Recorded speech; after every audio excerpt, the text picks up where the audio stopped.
Sausio 18 dieną, trečiadienį, 17 val. Literatūrą pamėgę šiauliečiai rinkosi Šiaulių miesto savivaldybės viešosios bibliotekos Lieporių filiale, kuriame vyko renginys Metų pradžia su Kristijonu Donelaičiu. Renginys nepaprastas. Tai Kristijono Donelaičio poetinės poemos metai skaitymų vakaras. Renginį pradėjo ansamblis Svaiguva, padainavęs ir pašokęs Mažosios Lietuvos būrų dainas ir šokius.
Skaitymų vakarą tęsė aktorė Genovaitė Vaiginytė, kuri paskaitė ištrauką iš poetinės poemos Metai apie įdomius žiemos rūpesčius ir piršlybas.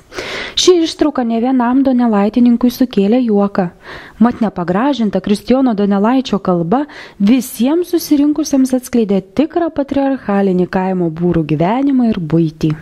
Ką veiktumbim, kad kuočiais peršalę smarkiai, užkakalės šiltos nerastum bim pasislėpti, bet nei žvėrys ant laugų bėginėdami vargtum. Taigi nevenk žmogau kasy, kad viralą verdi, ar kad šildyti skytriai paskakalį timsai, tam dėkavot, kurs ugnį tau ir šilumą davė. Ale nepykit, kad aš jums kaip puolasi šulcui, dargi daugiaus, kas reik trumpų žodžių pasakysiu. Tas ugnies skaistums, kursai mums žibina stubą, ir kad verdam ką valgius iššutina puodę, ar žiemos čėse, kad reik mums kakalį šildo, ta liepsna klausykit tik, kad mes nedabojam daug iš kadų gal ūmai padaryti, taip, kad jos markums tamsoj pasikėlęs, ne tik tai mūsų būriškas sudegina šėtras, bet ir poniškus butus supleškina greitai. Renginį pratęsė Šiaulių universiteto humanitarinio fakulteto literatūros istorijos ir teorijos katedros docentė, humanitarinių mokslų daktarė Džiuljeta Maskuliūnienė, kuri susirinkusiems paskaitė paskaitą apie Kristijoną Donelaitį. Donelaitis, Kristijonas Donelaitis mums lietuviams, čia tas tautiškumas labai svarbu ir aišku Lietuvos žmonėms, bet mums lietuviams yra labai ypatinga figūra. Nes nuo būtent Donelaičio, nuo jo kūrybos prasideda, kaip gerai visi žinome, lietuvių grožinė literatūra. Tikrai buvo didelių poetų, bet vis kitomis kalbomis rašė. Na, o štai Donelaitis rašo lietuviškai. Ta pačia būrų kalba,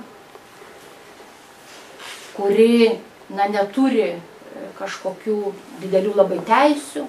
Mes žinome puikiai germanizacijos laikus ir dabar aš čia nekalbėsiu apie mažosios Lietuvos visą istoriją ir kokioje aplinkoje Donelaitis augo.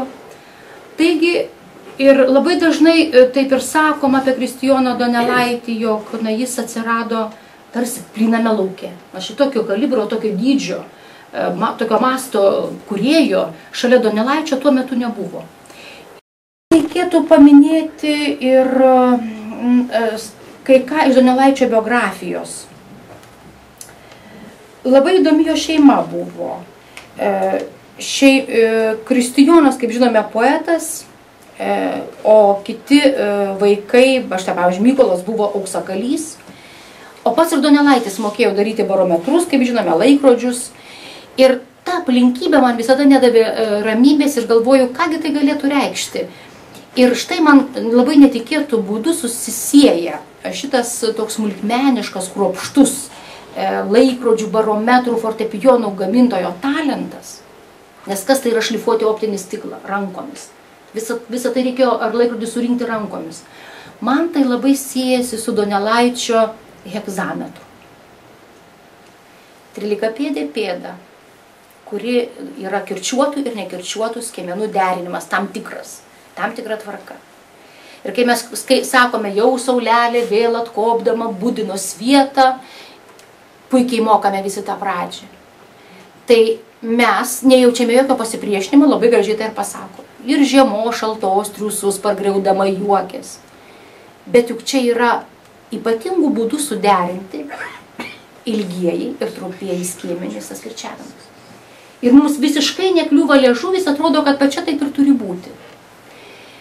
O, sakykime, žinome, kad hegzametras ateina iš antikinės literatūros. Dažnai yra šitas lotynų kalba. Lotynų kalba yra kirčiuoto skiemens kalba. Kitaip tariant, ten kirčiuojamas skiemo štai trečias nuo galo ir visada visi taip žodžiai yra kirčiuojami. Donelaitis šitą visai kitokį kalbėjimo, kitokiai lietuvių kalbos kirčiavimo sistemai pritaikė hegzametrą.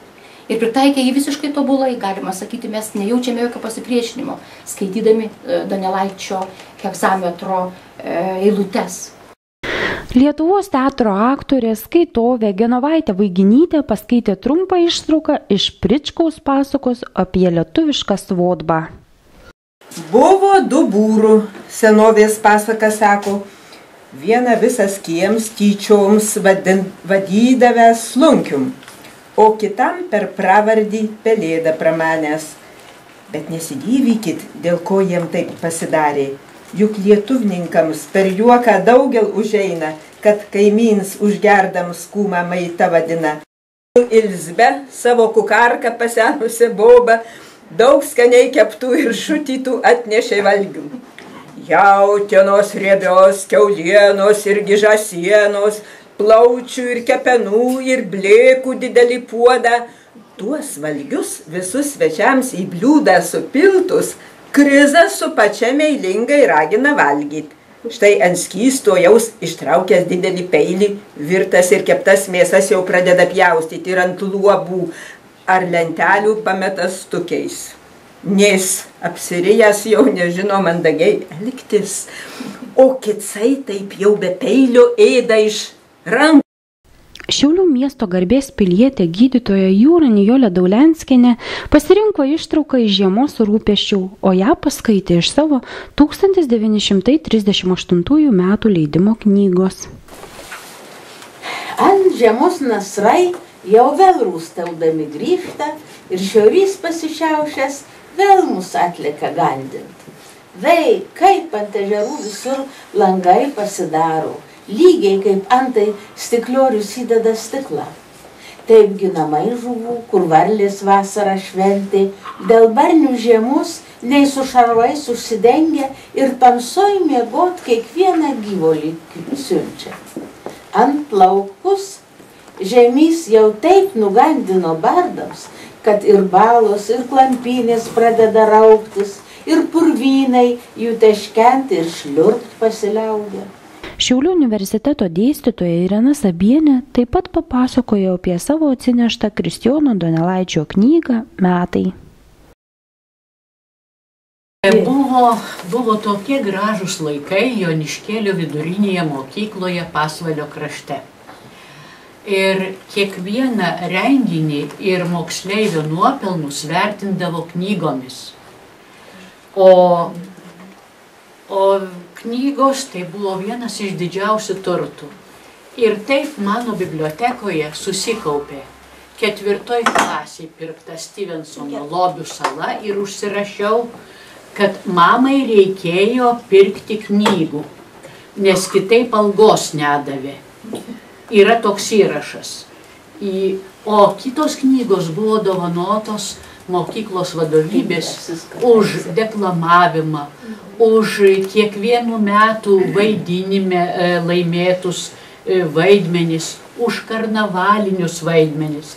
Ir taip aš turiu keletą brangių knygų.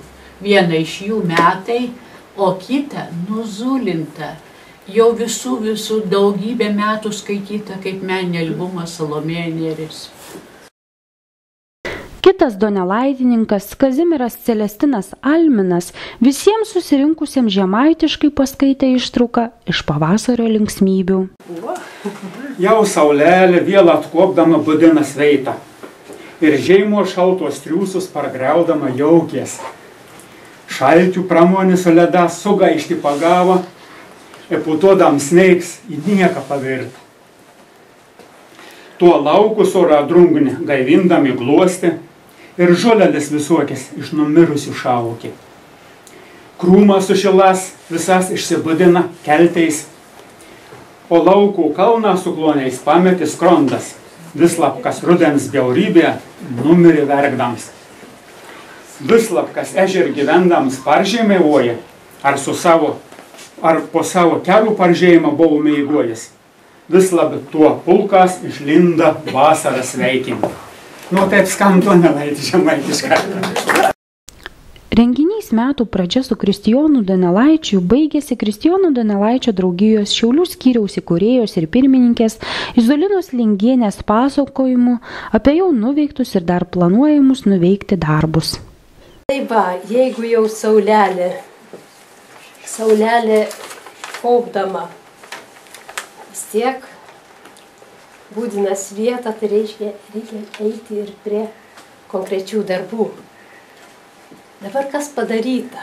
Parašytas projektas, šiauliečiai, Kristijono Donelaičio atminimo saugotojai ir palikimo puoselėtojai. Taip. Taip va. Šitas projektas, aišku, parašytas, bet dar savivaldybė nekviečia į konkursą, kad mes galėtumėm gauti lėšas. Čia buvo Višinskio bibliotekoje buvo susitikimas su Antanu A. Jonynu. Tai va, aš dovanojau Donelaičio žemę jam, kad prisimintų ir kad 26 gegužės būtų vėl poezijos pavasarėlis. Tai poezijos pavasarėlis tolminkim ir bus.